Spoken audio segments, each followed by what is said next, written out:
안녕하세요, 여러분. 오늘도 건강한 하루 보내고 계신가요? 혹시 이런 경험 있으세요? 점심 먹고 나면 갑자기 졸려서 오후 내내 멍하게 있거나 밥만 먹으면 소파에 드러눕고 싶어지는 분들 계실 거예요. 그리고 혈당 수치가 계속 높아서 걱정이거나 약을 먹고 있는데도 혈당이 잘 안 잡히는 분들도 많으실 텐데요. 오늘 이 영상 끝까지 보시면 정말 놀라운 변화를 경험하실 수 있을 거예요. 왜냐하면 제가 알려드릴 방법을 따라 하시면 첫 번째로 식후 졸음이 확실히 줄어들어요. 두 번째로는 오후에도 에너지가 넘쳐서 활기차게 활동하실 수 있고요. 세 번째로는 혈당 수치가 자연스럽게 안정되면서 약에만 의존하지 않고도 혈당을 관리할 수 있게 돼요. 더 놀라운 건 네 번째인데요. 체중이 자연스럽게 줄어들면서 몸이 가벼워지는 걸 느끼실 수 있어요.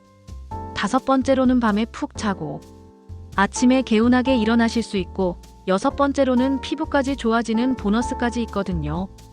특히 오늘 영상에서는 여러분이 평소에 건강하다고 생각했던 음식 조합들이 사실은 혈당을 급격하게 올리는 위험한 조합이었다는 충격적인 사실들을 알게 되실 거예요. 그리고 우리가 매일 마시는 그 음료에 설탕이 얼마나 들어있는지 알면 정말 깜짝 놀라실걸요. 더 중요한 건 어떤 음식으로 바꿔야 하는지, 구체적인 대체 방법부터 외식할 때도 혈당을 관리할 수 있는 실전 꿀팁까지 모든 걸 다 알려드릴 거거든요. 이 모든 정보를 알게 되시면 내일부터 당장 달라진 몸의 변화를 느끼실 수 있을 거예요. 자, 그럼 먼저 혈당이 우리 몸에서 어떤 역할을 하는지부터 알아볼게요. 혈당은 우리 몸의 연료 같은 거예요. 자동차가 기름이 있어야 움직이듯이 우리 몸도 혈당이 있어야 에너지를 만들어낼 수 있거든요. 그런데 이 혈당이 너무 높거나 급격하게 오르내리면 문제가 생겨요. 혈당이 갑자기 올라가면 우리 몸에서는 인슐린이라는 호르몬이 급하게 분비돼요. 이 인슐린이 혈당을 빨리 내리려고 하는데, 이 과정에서 혈당이 너무 떨어지면서 졸음이나 피로감을 느끼게 되는 거예요. 마치 롤러코스터를 탄 것처럼 혈당이 급격하게 오르락 내리락 하는 거죠. 더 심각한 건 이런 일이 계속 반복되면서 우리 몸에 인슐린 저항성이 생긴다는 거예요. 인슐린이 제대로 작동하지 않게 되면서 혈당이 계속 높은 상태로 유지되고, 이게 바로 당뇨병으로 이어지는 거거든요. 혈당이 높으면 우리 몸에 어떤 일이 생길까요? 첫 번째로 혈관이 손상될 수 있어요. 혈당이 높은 상태가 계속되면 혈관벽이 손상되기 시작해요. 마치 파이프 안쪽이 녹슬어가는 것처럼 말이에요. 이렇게 되면 혈관이 좁아지고 딱딱해지면서 동맥경화가 생기고 심장병이나 뇌졸중 위험이 높아지게 돼요. 두 번째로는 신장에 부담을 줄 수 있어요. 신장은 우리 몸의 필터 역할을 하는데, 혈당이 높으면 이 필터가 과부하가 걸려요.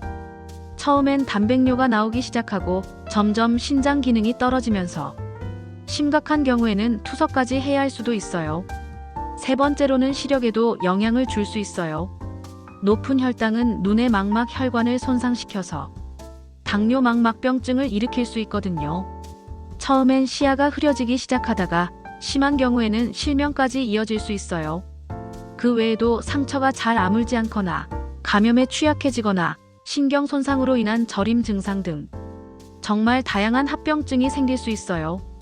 하지만 다행히도 우리가 먹는 음식의 조합을 바꾸면 혈당을 안정시키는 데 도움이 될 수 있어요. 지금부터 구체적으로 어떤 음식들이 문제가 되는지, 그리고 어떻게 바꿔야 하는지 자세히 알아보도록 하겠습니다. 우리가 매일 먹는 식사, 정말 안전할까요? 많은 분들이 건강하다고 생각하면서도 사실은 혈당을 급격히 올릴 수 있는 식사 조합을 하고 있다는 거 알고 계셨어요? 예를 들어서 아침에 먹는 흰쌀밥에 김치찌개, 그리고 식후 과일까지 먹는 경우 말이에요. 겉보기엔 한국적인 건강한 식사 같지만 이 조합은 혈당을 빠르게 올릴 수 있거든요. 왜냐하면 흰쌀은 빠르게 흡수되는 정제 탄수화물이에요. 혈당 지수로 따지면 90 이상으로 굉장히 높은 편이거든요. 현미나 잡곡밥에 비해서 식이섬유가 거의 없어서 소화가 빠르고 그만큼 혈당도 급격하게 올라가요. 김치찌개도 문제가 될 수 있어요. 김치 자체는 발효식품이라 좋지만 찌개를 끓일 때 들어가는 설탕이나 조미료 그리고 나트륨 함량이 높거든요. 특히 맛을 내기 위해서 설탕이나 물엿을 넣는 경우가 많은데 이게 은근히 혈당을 올리는 요인이 돼요. 그리고 식후 과일도 조심해야 해요. 과일 자체는 비타민과 미네랄이 풍부해서 좋지만 식사 직후에 바로 드시면 혈당이 더 급격하게 올라갈 수 있어요. 특히 단맛이 강한 과일들, 수박이나 파인애플, 바나나 같은 것들은 더욱 주의하셔야 해요. 실제로 이런 식사를 하신 후에 혈당을 재보면 200 이상으로 올라가는 경우가 많아요. 정상인도 식후 혈당이 140 이하로 유지되어야 하는데 이런 조합으로 식사를 하면 당뇨병이 없는 분들도 혈당이 급격하게 올라갈 수 있거든요. 이제 구체적으로 어떤 음식 조합들이 문제가 되는지 하나씩 살펴보겠습니다. 첫 번째는 삼겹살에 소주, 쌈장, 공깃밥 조합이에요.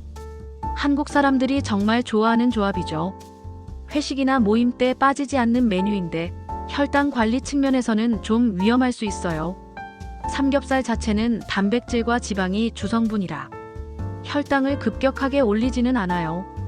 오히려 단백질은 혈당 상승을 완만하게 해주는 역할을 하거든요. 문제는 함께 먹는 다른 음식들이에요. 공깃밥부터 문제예요. 흰쌀밥은 앞서 말씀드린 것처럼 혈당 지수가 높거든요. 그리고 쌈장에는 생각보다 설탕이나 물엿이 많이 들어가요. 단맛을 내기 위해서 넣는 건데 이게 혈당을 빠르게 올리는 주범이에요. 여기에 소주까지 더해지면 문제가 더 커져요. 알코올은 간에서 포도당 생성을 방해하기도 하지만 동시에 혈당 조절 능력을 떨어뜨리기도 해요. 그리고 술을 마시면 식욕이 증가해서 평소보다 더 많이 먹게 되죠. 두 번째는 떡볶이에 순대, 튀김 조합이에요. 젊은 분들이 특히 좋아하시는 분식 메뉴죠. 간식으로 먹기에는 맛있지만 혈당 관리 측면에서는 정말 위험한 조합이에요. 떡볶이의 주재료인 떡은 쌀로 만든 정제 탄수화물이에요. 혈당 지수가 85 정도로 굉장히 높거든요. 그리고 떡볶이 소스에는 고추장뿐만 아니라 설탕, 물엿, 옥수수 시럽 등이 많이 들어가요.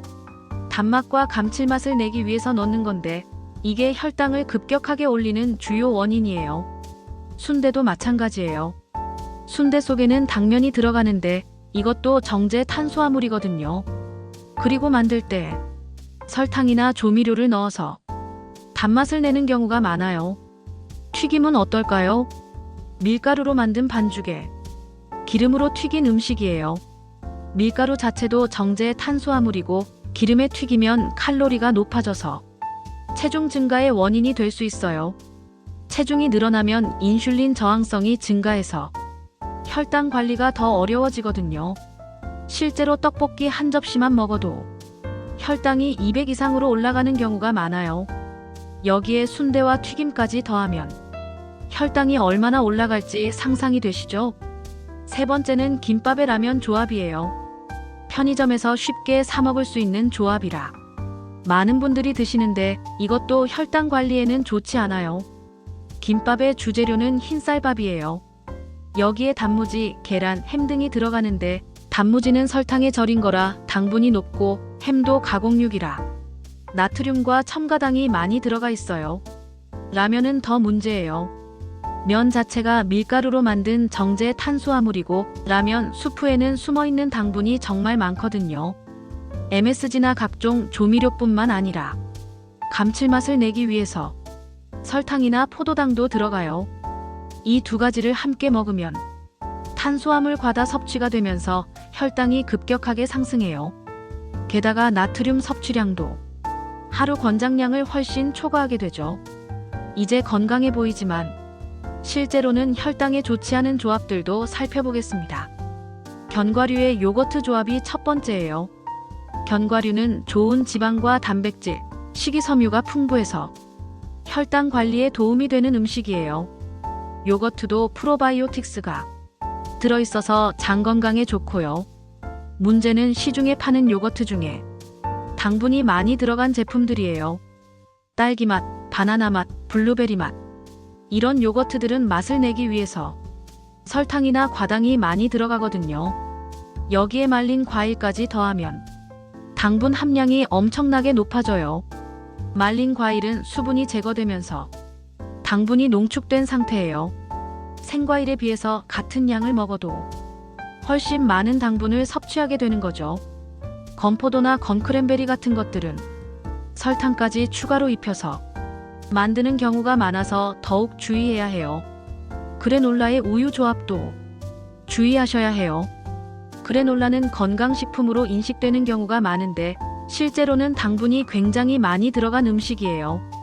시중에 파는 그래놀라를 보시면 성분표에 설탕, 꿀, 메이플 시럽, 현미 시럽 등이 들어가 있어요.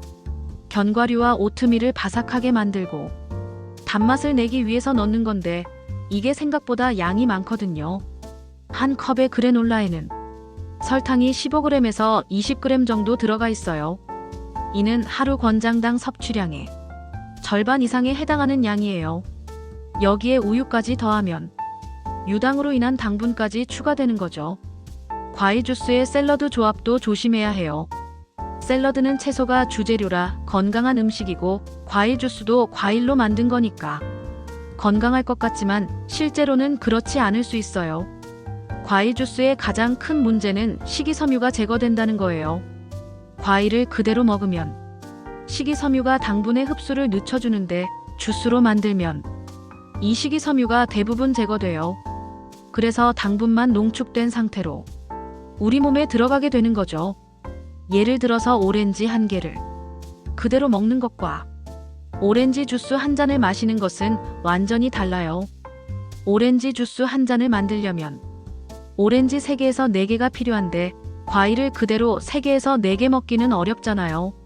하지만 주스로 만들면 쉽게 마실 수 있어서 과당을 과다 섭취하게 되는 거예요. 이제 우리가 평소에 인식하지 못하고 있는 숨어있는 당분들에 대해서 알아보겠습니다. 가장 대표적인 게 카페 음료예요. 아메리카노는 괜찮지만 라떼나 카푸치노, 프라푸치노, 스무디는 당분 함량이 정말 높아요. 카페 라떼 한 잔에는 우유에 들어있는 유당 외에도 시럽이 들어가는 경우가 많아요. 바닐라 시럽, 카라멜 시럽, 헤이즐넛 시럽 등인데 이런 시럽들은 거의 설탕 덩어리라고 보시면 돼요. 프라푸치노는 더 심각해요. 아이스크림과 시럽, 휘핑크림이 들어가서 디저트와 다를 바 없어요. 프라푸치노 한 잔에는 설탕이 50g에서 60g 정도 들어가 있는데 이는 하루 권장당 섭취량의 2배가 넘는 양이에요. 스무디도 마찬가지예요. 과일을 갈아서 만드니까 건강할 것 같지만 과일의 당분이 농축되어 있고 여기에 꿀이나 시럽을 추가로 넣는 경우가 많아요. 그리고 요거트나 아이스크림을 넣어서 만드는 스무디는 당분과 칼로리가 더욱 높아져요. 소스와 양념류에도 숨어있는 당분이 많아요. 케첩이 대표적인 예인데 케첩 한 큰술에는 설탕이 4g 정도 들어가 있어요. 토마토로 만든 거니까 건강할 것 같지만 실제로는 설탕 함량이 굉장히 높거든요. 마요네즈도 마찬가지예요. 달걀과 기름으로 만든 것 같지만 맛을 내기 위해서 설탕이나 포도당이 들어가요. 그리고 칼로리도 높아서 체중 관리에도 좋지 않아요. 불고기 양념, 갈비 양념, 닭갈비 양념 등 한식 양념들에도 설탕이나 물엿이 많이 들어가요. 단맛과 윤기를 내기 위해서 넣는 건데 이게 생각보다 양이 많거든요. 드레싱류도 조심해야 해요. 샐러드는 건강한 음식이지만 드레싱을 많이 뿌리면 오히려 건강에 해로울 수 있어요. 시저 드레싱, 렌치 드레싱, 허니 머스터드 드레싱 등에는 설탕이나 고과당 옥수수 시럽이 들어가 있어요. 이제 구체적으로 어떤 식재료들로 바꿔야 하는지 알아보겠습니다. 주식부터 바꿔보세요. 흰쌀밥은 혈당 지수가 90 이상으로 굉장히 높아요. 하지만 현미밥은 혈당 지수가 50에서 60 정도로 훨씬 낮거든요. 현미에는 식이섬유가 풍부해서 당분의 흡수를 늦춰주고 비타민 B군과 미네랄도 더 많이 들어있어요. 처음에 현미밥이 거칠다고 느끼시면 흰쌀에 현미를 조금씩 섞어서 드시다가 점차 현미 비율을 늘려가시면 돼요. 아니면 잡곡밥도 좋은 대안이에요. 보리, 콩, 수수, 기장 등이 들어간 잡곡밥은 식이섬유와 단백질이 풍부해서 혈당 상승을 완만하게 해줘요. 콜리플라워 라이스도 좋은 대안이에요. 콜리플라워를 잘게 다져서 쌀 대신 사용하는 건데 탄수화물 함량이 현저히 낮으면서도 식감이 쌀과 비슷해요. 칼로리도 쌀의 10분의 1 정도밖에 안 되거든요. 빵류도 바꿔보세요. 흰빵 대신 통밀빵이나 호밀빵을 선택하세요.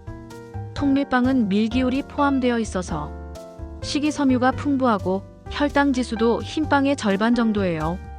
고구마도 좋은 대안이에요. 고구마는 감자보다 혈당 지수가 낮고 베타카로틴과 식이섬유가 풍부해요. 다만 고구마도 탄수화물이니까 적당량만 드시는 게 좋아요. 면류는 어떨까요? 라면이나 국수 대신 곤약면을 사용해 보세요. 곤약면은 칼로리가 거의 없고 탄수화물 함량도 낮아서 혈당을 올리지 않아요. 처음에는 식감이 다르다고 느끼실 수 있지만 양념을 잘하면 충분히 맛있게 드실 수 있어요. 통밀 파스타나 현미 파스타도 좋은 대안이에요. 일반 파스타보다 식이섬유가 풍부하고 혈당 지수도 낮거든요. 간식과 음료도 바꿔보세요. 단 음료 대신 무가당 음료를 선택하세요. 녹차는 카테킨이 풍부해서 혈당 조절에 도움이 되고 보리차는 식이섬유가 들어있어서 소화에도 좋아요. 탄산수에 레몬이나 라임을 넣어서 드시는 것도 좋은 방법이에요. 탄산의 시원함은 즐기면서도 당분 섭취는 피할 수 있거든요. 허브티도 좋은 선택이에요.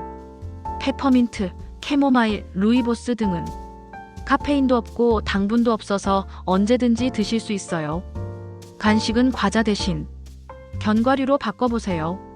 아몬드, 호두, 피스타치오 등은 좋은 지방과 단백질이 풍부해서 혈당을 안정시켜주고 포만감도 오래 지속돼요. 다만 견과류는 칼로리가 높으니까 하루에 30g 정도, 손바닥 한 움큼 정도만 드시는 게 좋아요. 치즈도 좋은 간식이에요. 치즈는 단백질과 지방이 주성분이라 혈당을 거의 올리지 않으면서도 포만감을 줘요. 스트링 치즈나 작은 크기, 체다 치즈 등을 간식으로 드시면 좋아요. 삶은 달걀도 완벽한 간식이에요. 단백질이 풍부하고 필수 아미노산이 모두 들어있으면서도 혈당을 전혀 올리지 않거든요. 미리 여러 개를 삶아두시면 간편하게 드실 수 있어요. 조리법도 바꿔보세요. 같은 재료라도 조리법에 따라서 혈당에 미치는 영향이 달라져요. 튀김 요리는 가능한 한 피하시고 대신 에어프라이어나 오븐을 활용해보세요. 기름을 사용하지 않고도 바삭한 식감을 낼 수 있어서 칼로리도 줄이고 건강에도 좋아요. 예를 들어서 치킨을 드시고 싶으시면 프라이드 치킨 대신 오븐에 구운 치킨을 드세요. 겉은 바삭하고 속은 촉촉하면서도 기름기가 적어서 훨씬 건강해요. 볶음 요리도 조심해야 해요. 볶을 때 사용하는 기름의 양이 생각보다 많거든요. 대신 찜이나 삶기, 전자레인지를 활용한 조리법을 사용해보세요. 채소는 찜으로 조리하면 영양소 손실도 적고 기름 없이도 맛있게 드실 수 있어요.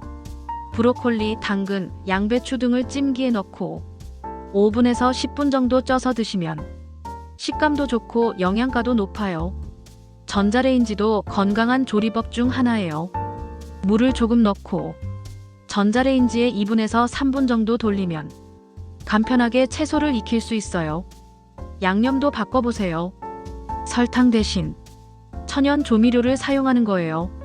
마늘은 혈당 조절에 도움이 되는 알리신이 들어있고 생강은 신진대사를 촉진시켜줘요. 레몬즙은 산성 성분이 혈당 상승을 늦춰주는 효과가 있어요. 샐러드나 생선 요리에 레몬즙을 뿌려서 드시면 맛도 좋아지고 혈당 관리에도 도움이 돼요. 식초도 좋은 조미료예요. 식초의 아세트산 성분은 혈당 상승을 억제하는 효과가 있어서 식사 전에 식초를 희석한 물을 마시거나 요리에 식초를 넣어서 드시면 도움이 돼요. 천연 발효 소스들도 활용해보세요. 된장, 고추장, 간장 등은 발효 과정에서 생성되는 유익한 성분들이 있어서 시중에 파는 화학 조미료보다 훨씬 건강해요. 다만 나트륨 함량이 높으니까 적당량만 사용하세요. 허브와 향신료도 적극 활용하세요. 바질, 오레가노, 로즈마리, 타임 등은 항산화 성분이 풍부하고 계피는 혈당 조절에 도움이 되는 것으로 알려져 있어요. 이제 외식할 때 혈당을 관리할 수 있는 방법들을 알려드릴게요. 아무리 집에서 건강하게 먹으려고 해도 외식을 완전히 피할 수는 없죠. 메뉴 선택부터 신중하게 하세요. 튀김보다는 구이를, 볶음보다는 찜을 선택하는 거예요. 같은 치킨이라도 프라이드 치킨보다는 구운 치킨이나 백숙이 훨씬 좋아요. 생선 요리도 좋은 선택이에요. 생선은 단백질이 풍부하고 좋은 지방이 들어있어서 혈당을 안정시켜줘요. 구이나 찜으로 조리한 생선 요리를 선택하세요. 한식집에서는 나물 반찬이 많이 나오는 곳을 선택하세요. 나물류는 식이섬유가 풍부해서 혈당 상승을 완만하게 해주거든요. 식사 순서도 중요해요. 이 부분이 정말 중요한데요. 채소 반찬을 먼저 드시고 그 다음에 단백질, 마지막에 탄수화물을 드세요. 이렇게 순서를 바꾸는 것만으로도 혈당 상승을 20%에서 30% 정도 줄일 수 있어요. 채소를 먼저 먹으면 식이섬유가 위에서 젤층을 형성해서 다음에 들어오는 음식의 흡수를 늦춰줘요. 단백질도 혈당 상승을 완만하게 해주는 역할을 하고요. 밥은 평소보다 적게 드세요. 외식할 때는 보통 집에서보다 많이 먹게 되는데 특히 밥의 양을 조절하는 게 중요해요. 공깃밥을 나눠 먹거나 아예 밥을 빼고 다른 음식으로 배를 채우는 것도 좋은 방법이에요. 국물 요리를 주문할 때는 건더기 위주로 드세요. 국물에는 나트륨이 많고 때로는 설탕이나 조미료가 들어가 있을 수 있어요. 음료 선택도 신중하게 하세요. 콜라나 사이다 대신 물이나 무가당 차를 마시세요. 술을 마셔야 하는 상황이라면 맥주보다는 소주나 와인이 상대적으로 낫고 양은 최소화하세요. 식후에는 10분에서 15분 정도 가볍게 걸어보세요. 식후 운동은 근육에서 포도당을 사용하게 해서 혈당을 낮춰주는 효과가 있어요. 격렬한 운동은 필요 없고 천천히 산책하는 정도면 충분해요. 지금 당장 실천할 수 있는 작은 변화들을 알려드릴게요. 큰 변화는 어렵지만 작은 변화부터 시작해보세요. 물을 하루에 8잔 이상 마시세요. 충분한 수분 섭취는 혈당 조절에 도움이 되고 신진대사를 활발하게 해줘요.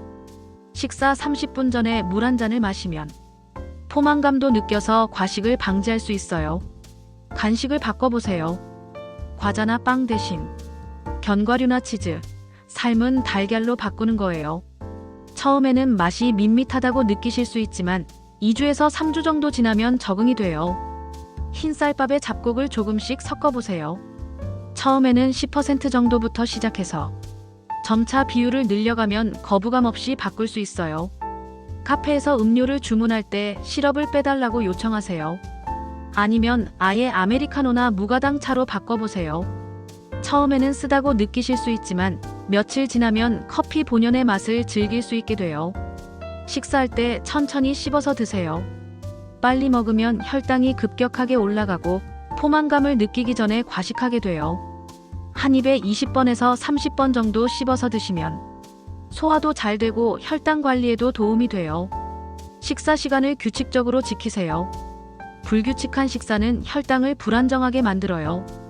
가능하면 매일 같은 시간에 식사하시고 늦은 시간 식사는 피하세요. 계단을 이용하세요. 엘리베이터 대신 계단을 이용하는 것만으로도 하루 활동량을 늘릴 수 있어요. 운동이 따로 시간을 내기 어려우시면 이런 생활 습관부터 바꿔보세요. 이런 변화들을 실천하시면 점차 몸에서 느껴지는 변화들이 있을 거예요. 가장 먼저 느껴지는 건 식후 졸음이 줄어든다는 거예요. 혈당이 안정되면서 식후에도 에너지가 유지돼서 오후에도 활기차게 활동할 수 있어요. 오후 에너지도 개선돼요. 3시에서 4시쯤 되면 항상 피곤했는데 혈당이 안정되면 하루 종일 에너지가 일정하게 유지돼요. 체중도 자연스럽게 줄어들 수 있어요. 혈당이 안정되면 공복감이 줄어들고 과식하는 일도 줄어들거든요. 그리고 정제된 탄수화물을 줄이고 단백질과 채소 섭취를 늘리면 자연스럽게 칼로리 섭취가 줄어들어요. 혈당 수치도 개선되는 데 도움이 될 수 있어요. 공복 혈당이나 식후 혈당, 당화혈색소 수치가 점차 좋아질 수 있거든요. 다만 이건 개인차가 있고 꾸준히 실천해야 효과를 볼 수 있어요. 수면의 질도 좋아질 수 있어요. 혈당이 안정되면 밤에 혈당이 떨어져서 깨는 일이 줄어들고 더 깊게 잠들 수 있어요. 피부도 좋아질 수 있어요. 높은 혈당은 염증을 유발해서 여드름이나 피부 트러블의 원인이 될 수 있는데 혈당이 안정되면 피부 상태도 개선될 수 있어요. 전반적인 컨디션도 좋아져요. 혈당이 안정되면 기분도 안정되고 집중력도 향상되고 스트레스에 대한 저항력도 좋아져요. 다만 약물 복용 중이신 분들은 주의사항이 있어요. 혈당약을 복용하고 계신 분들은 식습관을 바꾸면서 혈당이 개선될 수 있는데 이때 약물 용량 조절이 필요할 수 있어요. 절대로 임의로 약을 줄이거나 끊지 마시고 반드시 담당 의사와 상의하세요. 정기적으로 혈당을 체크하시면서 변화를 관찰하시고 의사에게 얘기하세요. 의사가 혈당 수치를 보고 약물 용량을 조절해 줄 거예요. 혈압약이나 콜레스테롤 약을 복용하시는 분들도 마찬가지예요. 건강한 식습관으로 인해서 혈압이나 콜레스테롤이 개선될 수 있는데 이때도 의사와 상의해서 약물 용량을 조절해야 해요.